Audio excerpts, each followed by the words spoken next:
Using Your Literacy for a Purpose: How I Began to Enjoy Reading and Find My Purpose, a literacy narrative by Anastasia D'Amico. Growing up, my parents struggled with getting me to read for pleasure. It wasn't that I couldn't read. In fact, I could read pretty well for my age back then, since having grown up in a pretty well-to-do family who insisted I went to private schools until the age of 14. My problem was that I had thought that all forms of reading were unnecessary and could never be considered as fun. Not to mention, I was a competitive gymnast growing up, so the last thing I was ever worried about was school. Gymnastics was my life. I would eat, live, and breathe it 6 days a week and 4 hours each day. I drove my parents crazy with my grades and lack of motivation for my schooling. I nowhere valued education back then as I do today.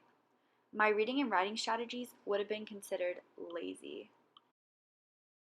It wasn't until the beginning of high school, when I quit gymnastics and had tons of free time, that I realized reading actually wasn't that boring as I had thought before.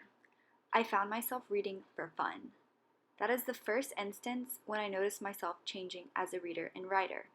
I started reading books like The Hunger Games, the Pretty Little Liars series, and The Secret Circle. I went from a lazy reader to a little bit more interested. I was starting to find my identity kit. In the beginning of my senior year, I was going through my Instagram feed and saw a girl named Greta Evans that I followed post a picture of a book called The Four Agreements by Don Miguel Ruiz. Along with the picture was her caption raving about the book and how it changed her perception on life.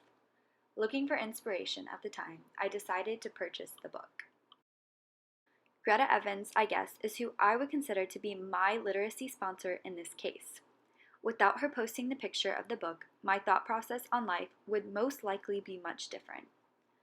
Brandt describes a literacy sponsor as any agents, local or distant, concrete or abstract, who enable, support, teach, model, as well as recruit, regulate, suppress, or withhold literacy, and gain advantage by it in some way.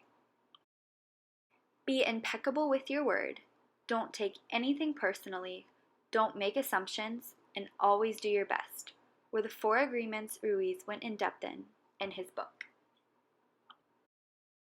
This book really helped me grow as a person, and I never would have thought that thoughts and beliefs on paper could make such an impact in a person's life. I discovered that my favorite part of reading is understanding concepts in the author's point of view. It is like you are stepping into their mind.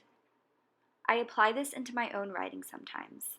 Whenever we are given something to argue, I always listen to the opposing side to understand that writer's point of view. It helps me in the long run become a better writer. I would definitely say that this reading by Don Miguel Ruiz was a literary event because it made me want to be a better person and realize how much I wanted to help other people find the enjoyment of reading and even to just learn how to read. It was my aha moment. He made me believe that in order to be a better writer and reader, I had to understand where the author is coming from and always listen to the other opinions because you may gain insight you never knew about.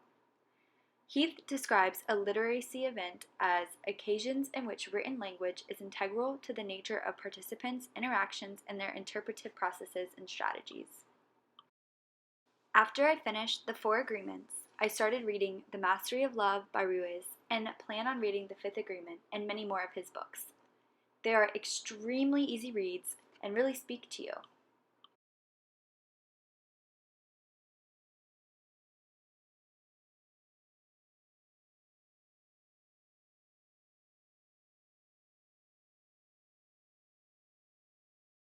Costa Rica is a place I go to about 2 to 3 times a year and have been for the past 4 years now.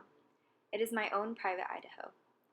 About 2 spring breaks ago, I got into a bad ATV accident and ended up in the local hospital in Manuel Antonio. It made me second guess my life and made me so much more appreciative. I knew after seeing those patients in the hospital, I wanted to give back. But when we were down there a couple months after, we were talking to a lady named Isabel, who was a friend of our friends. And in this story, she was my literacy sponsor.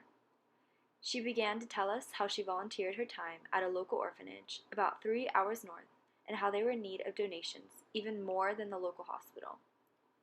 Really inspired by this, I knew I wanted to help out and even just visit the orphanage instead of giving back to the hospital because they already received many donations from the government.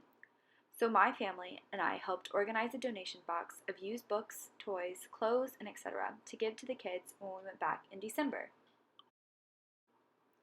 December came around, and on December 31st, 2014, we delivered all the toys, books, and etc. to the orphanage.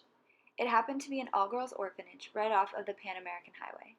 We spent the day there getting to talk to the little girls as best as we could because we barely spoke much Spanish, and they barely spoke much English.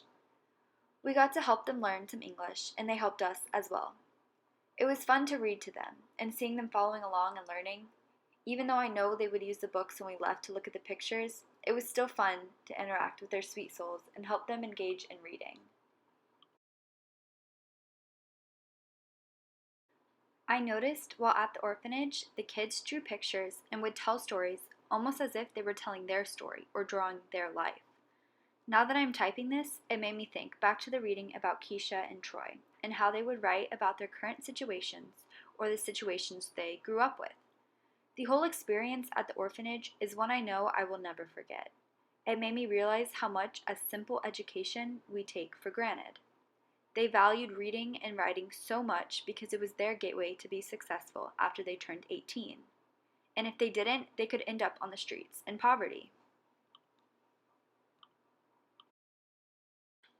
In conclusion, I find it amazing that one 138-page book could have such an influence on my life and inspire me to read other motivating books.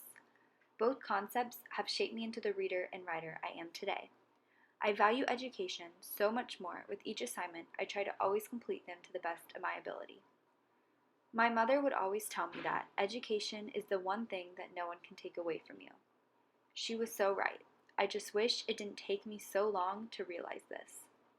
I can't wait to go back and visit those little girls and see how much they've grown and how far in their literacy development they have gotten.